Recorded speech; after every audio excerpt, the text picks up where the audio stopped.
और हिसार में आपको बता दें कि अमित शाह ने सीएम सैनी की जमकर तारीफ की। हरियाणा के हर घर में उन्होंने कहा कि टॉयलेट बने और इसमें हरियाणा ने अग्रणी भूमिका निभाई।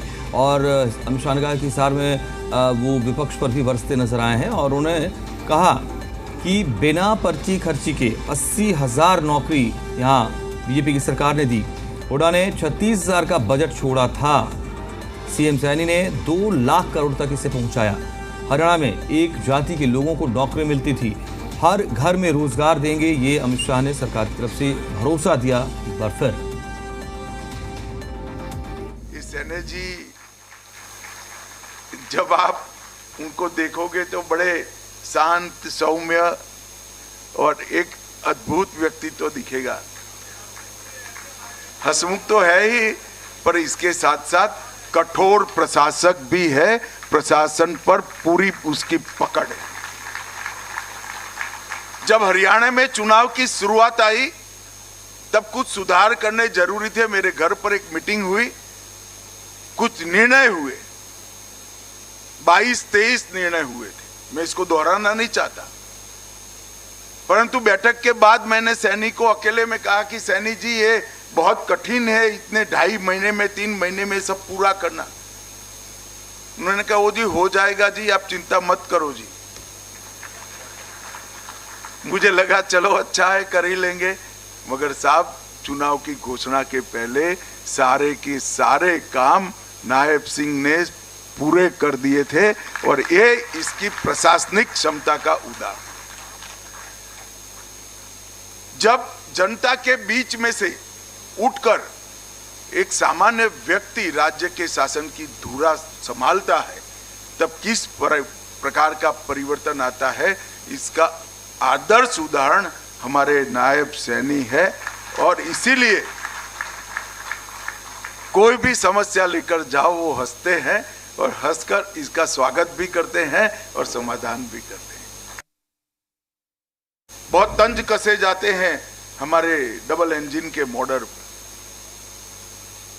कैसा कैसे हो सकता है? ऐसा ही होता है, क्योंकि एक समान विचार की पार्टी के लोग जब सिद्धांतों के आधार पर राजनीति करते हैं तो ऐसा ही होता है।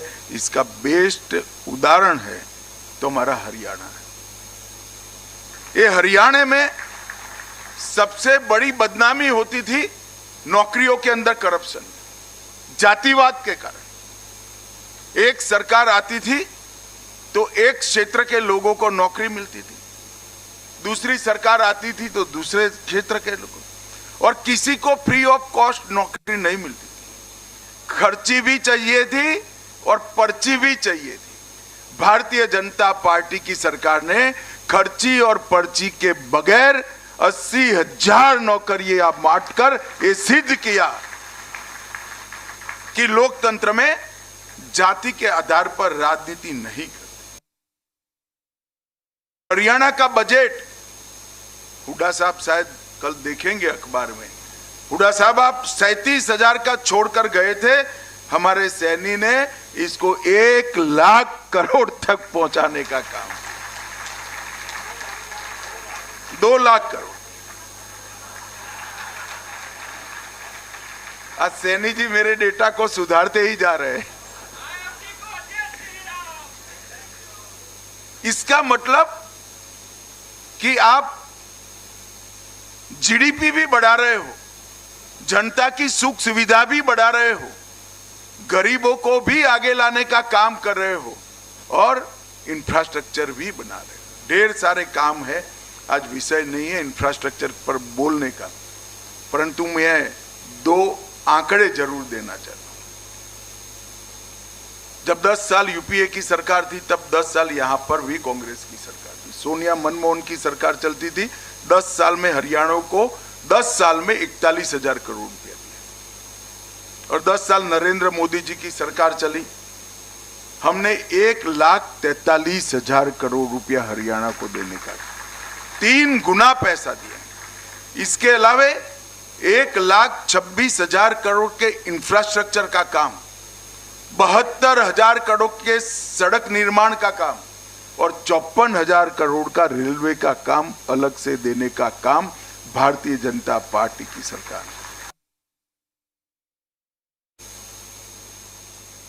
हरियाणा के खिलाड़ियों ने 10 साल में 3 गुना पदक जीते हैं।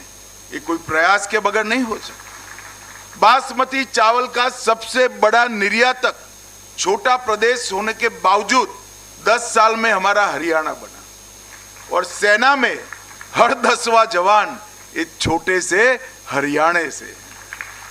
सबसे ज्यादा 14 फसलें किसानों की अगर राज्य में एमएसपी पर खरीदी जाती है 24।